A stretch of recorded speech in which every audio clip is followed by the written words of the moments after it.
Welcome to Buckeyes Tomorrow Morning for Saturday, April 8th. I'm your host, Tom Orr. The Indiana game is in 148 days. The game against Michigan in 232 days. Friends, we have misled you, not on purpose, but on yesterday's show, Tony Gerderman and I did 5 players that we, had made big improvements during the course of the spring, and we said today's show was going to be about 5 players on defense who had made big improvements during the spring. Well, we posted that show, and then we found out, hey, guess what? Surprise! You get to go to football practice on Friday. So this is a good thing that we misled you about, and we deeply apologize. You will have the 5 players to watch, or who improved a bunch on defense, on tomorrow's show. But today we're talking about what we saw at practice, and maybe some of the things that we saw at practice may impact what we say on tomorrow's show. But Tony, I guess let's start with 2 guys who lost their black stripes. Now I know immediately your thoughts, I'm sure, as mine did, turn to our black stripe draft. And as they're announcing guys, I thought, who had those guys? Because you had the first guy off the board, Carnell Tate. The second guy off the board, tight end, Jelani Thurman. Good news, Tony, I had him. So now we're 1-1. More good news, he was someone that we singled out on yesterday's show, so we do know what we're talking about, so that's good. That's a positive. And then the third person, Tony, safety Malik Hartford. More good news. I also had him. And more good news, we can talk about him on tomorrow's show as well. I guess I should let you talk at some point, huh? So would you like to... don't let me talk right now. Would you like to go well? Would you like to congratulate me on my fantastic picks on the Black Stripe draft, or comment at all on either of those 2 guys? And then also a walk-on lost his Black Stripe as well. Yeah, running back Chase Brecht, who I had. He would have been my 11th pick, but he got the bulk of the work. Number 34 in your programs. He had a lot of work today. So he was the third member of the team to lose his black stripe today. But Jelani Thurman is, when you're standing next to him, or you're standing in the same room as him, he does not look like a freshman. Had a couple catches today. Ryan Day said after practice, he just continues to work. He's put day after day together. And he has moved up that depth chart, I think, and they roll everybody in. But we continue to see him with the 2s, with the 1s. Like he's involved. And when you see other tight ends, like we saw Bennett Christian get a catch today, but we rarely see him or Sam Hart with the 1s and 2s. And I don't know if he's already moved in there, or maybe he's just the healthiest of a bunch of the tight ends right now. But he's been impressive. Malik Hartford with the 2s at times, mostly 3s, just because of the numbers they have. And Kai Stokes is ahead of him, but he was in there today. And number 25, when you see him on Saturday in the spring game, keep an eye on those 2 guys. And congratulations to you. This is a marathon. This is not a sprint. And we'll see what happens. And is it just politics? Yes, of course. It is. One thing that's interesting is Malik Hartford lost his stripe today, as you said, running with the 3s for the most part. But the guy who's running with the 2s, Kai Stokes, I believe, was the first guy to lose his stripe last spring. So that's a spot where, they have some pretty good talent there, and they're still kind of working through that depth chart. But I guess let's start with some of the stuff that we noticed. And I guess one thing that really jumped out to me was, again, as you said, they shuffle guys around. You've got, sometimes the guys are with 1, sometimes with the 2s. But the first wide receivers they ran out there during the first 11-on-11 period we got to watch, it was Marvin Harrison. Okay, yeah, sure, all right. Jaden Ballard. Okay, yeah, sure. I think we would have projected him, especially with Xavier Johnson out right now. He was in a boot and on a scooter. Ryan Day said, not a super long-term thing. He'll miss the spring, but we'll be back for summer. Ditto for Steel Chambers. So there were some guys out, but it was Marvin Harrison, it was Jaden Ballard, and it was Carnell Tate. And it was like, oh boy, you don't want to read too much into any one individual thing. But when you start stacking things like, hey, this guy has looked really good when we've gotten to watch practice. This guy was the first guy to lose his black stripe this spring. And now that, it's like, at some point, you pile those little anecdotes up enough and it starts to mean something. How about this? I'll take it one further. Where was Marvin Harrison working?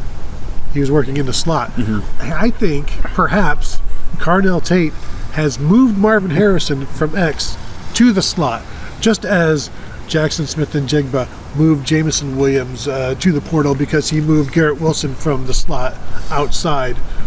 what we have seen Carnell Tate do is sort of the opposite with Marvin Harrison. Is that an outrageous thing to say? Yes. Okay. We did see Marvin Harrison working in the slot a bunch, and that's something we've talked about, and Brian Hartline has talked about a bunch in the past, where you want to move those guys around, and you have seen various guys working in the slot and outside, and that's a way to give them more flexibility positionally. It's also a way to make the opposing defense have to deal with stuff that they really don't want to have to deal with. Like, no opposing defensive coordinators like, sign me up for Marvin Harrison Jr. But that's even more the case that, when sometimes he's going to be on your nickel, which your nickel is, it's a corner position, sort of. Ohio State considers it kind of a safety position, but it's not. That is not going to be your best pure cover guy, long, fast, quick hips. That's not where your best corner generally plays. So, as we were saying in there, well, you put Marvin Harrison in the slot, that's really unfair. Well, and we saw him catch a deep end on Cameron Martinez from Kyle McCord for the biggest gain of the day, and that might be another story. The fact that it was probably 20 yards, and that was, I think the defensive line has won a lot of the battles. I think the secondary and the back seven, won today. Yeah, I was impressed with the secondary pretty much all day today, because it was, sometimes it was pass rush, but the guys weren't getting open in 7-on-7s for long periods either, and pass rush is not a concern in 7-on-7, so you just kind of have a clock where you've got to get open in X amount of time, and there was a lot of checkdowns or a lot of throwaways, and it feels like with the Ohio State wide receivers, you kind of know what they have to a certain degree. No Emeka Egbuka this spring, no Julian Fleming this spring, so this is not the full-blown Ohio State number ones at wide receiver, but this is still a pretty good wide receiver unit all told.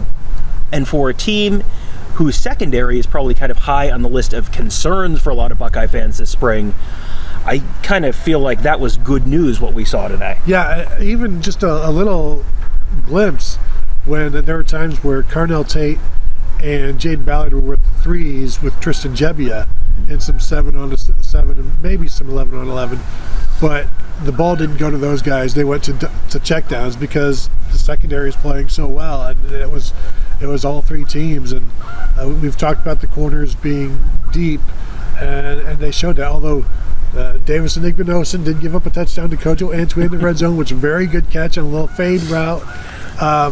Very, very good catch, and CJ Barnett not happy with that one. That one, chastising the referee. That one was like 3 feet. That one basically landed at my feet as I was standing there, and it's just so funny because CJ Barnett is the director of player personnel, or whatever his title is right now, operations director, whatever it is. So he's just, he played safety for Ohio State 10 whatever years ago. But he's just, he just works for the whole team now. And it is just, as soon as you get him in any kind of a competitive situation, it was like Donovan Jackson. This was all very good nature. Yes. This was not like a fist fight about to break out. Yeah, yes. But Donovan Jackson comes sprinting down the sidelines to let CJ Barnett know, yes, in fact, that was a touchdown. And CJ Barnett's yelling back at him. And it's just like, you can put them on the same team and still, like, offense and defense, they are just natural enemies in the wild. It was all very good fun, but I did find that very, very funny. Well, leopard can't change his spots type of thing, and certainly the case for CJ Barnett, the old defensive guy. Very, as Ryan Day said, a high energy practice, a lot of competition going on. He said that was the best part of the day.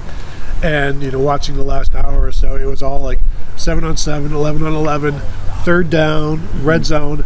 And we did also get to see some kickoff return for the first time this spring. We did. You were very excited about that and that sounds like something I'm saying sarcastically. No, really, legitimately, it was like, we have not seen this all spring. And so, we've seen a good chunk of offense. We've seen defense. We can put together a pretty decent depth chart right now, I feel like, based on what we've seen.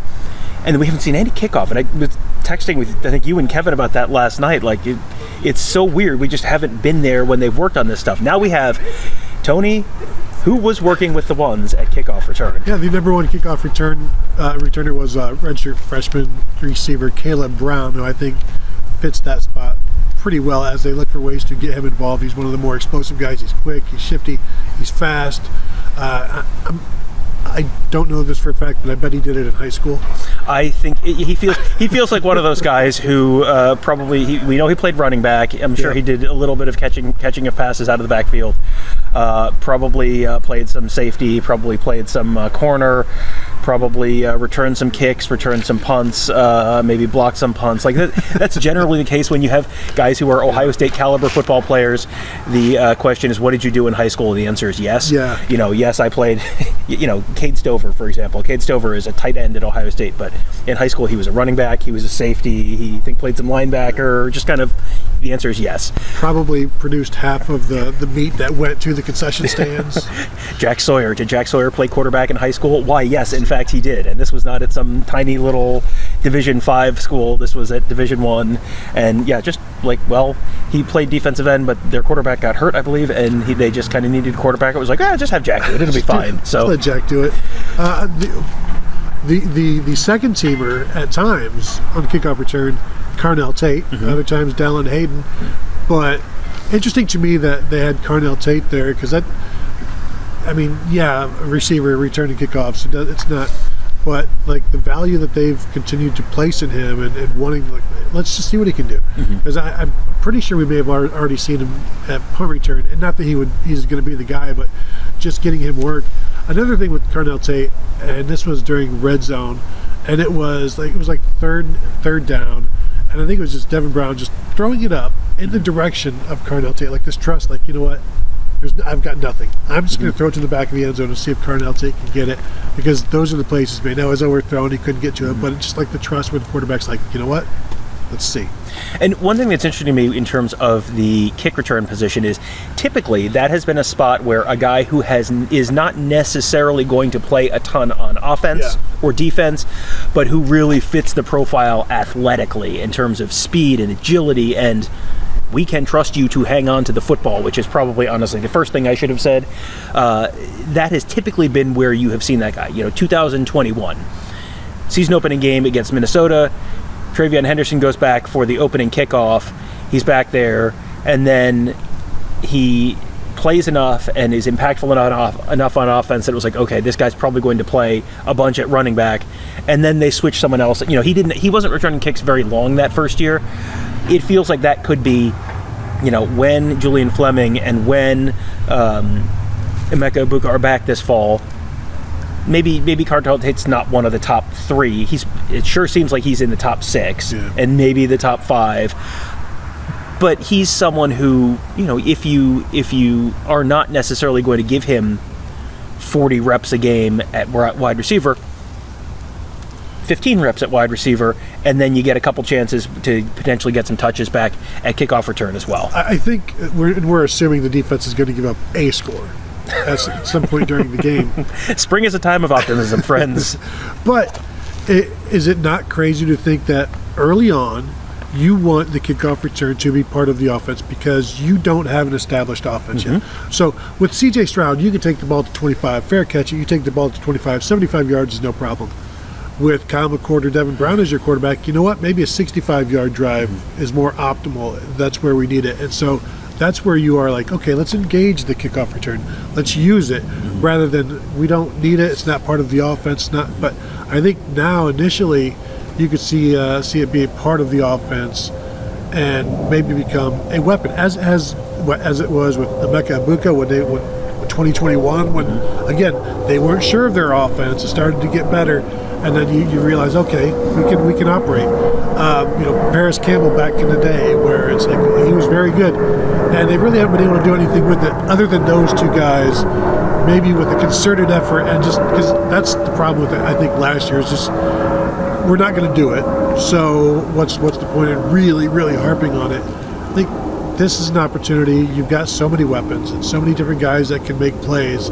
It's an opportunity to give guy an opportunity to make plays and also help the offense in doing so. Yeah, and you frame that around Kyle McCord and Devin Brown and not knowing what you got. I still don't think they know totally what they've got in terms of the offensive line, because this is the time of year, we've said this before, spring football is such a zero-sum thing where it's well, man, that quarterback was just under assault the whole time. Is that good news because that means the defensive line is incredible, which it might very well be. I mean, they certainly have the personnel where you'd think, okay, could be. Or is that, boy, this offensive line really hasn't gelled yet, and you've got 3 new starters, and you're replacing both tackles, and it could be, you have uncertainty at spots other than quarterback.